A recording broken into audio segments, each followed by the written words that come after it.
Anijet e peshkimit dhe ato turistike vjojnë të mos zbatojnë urdhrin e Drejtorisë së Peshkimit dhe Akvakulturës. Televizioni 6+1 Vlora realizoi një tjetër vëzhgim gjatë kësaj të diele në Triport, aty ku mjetet turistike ishin në po të njëjtat vende.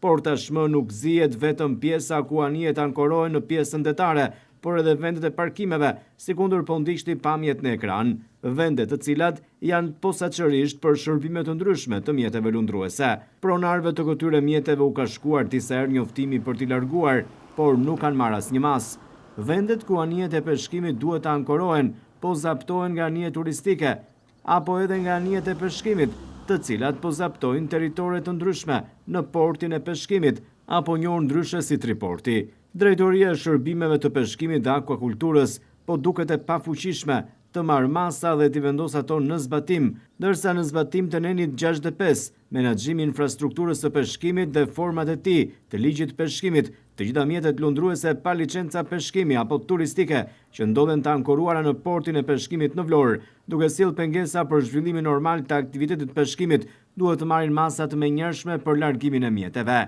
Nëse masat nuk do të merren brenda 7 ditëve nga marrja e këtij njoftimi, anijet turistike do të gjobiten me 15.000 euro deri në sekuestrimin e mjetit. Megjithatë, Drejtoria e Peshkimit i ka bërë publike njoftimet, duke i vendosur edhe tek mjetet lundruese, sikundër po ndiqni pamjet në ekran, por duket se nuk ka bashkëpunim me saj dhe Drejtorisë së Kufirit dhe Migracionit, si dhe Kapitanerisë së Vlorës, duke bërë kështu penalizimin e anijeve të peshkimit, të cilat nuk kanë ku të ankorohen, pasi vendet e tyre janë zaptuar nga ato turistike.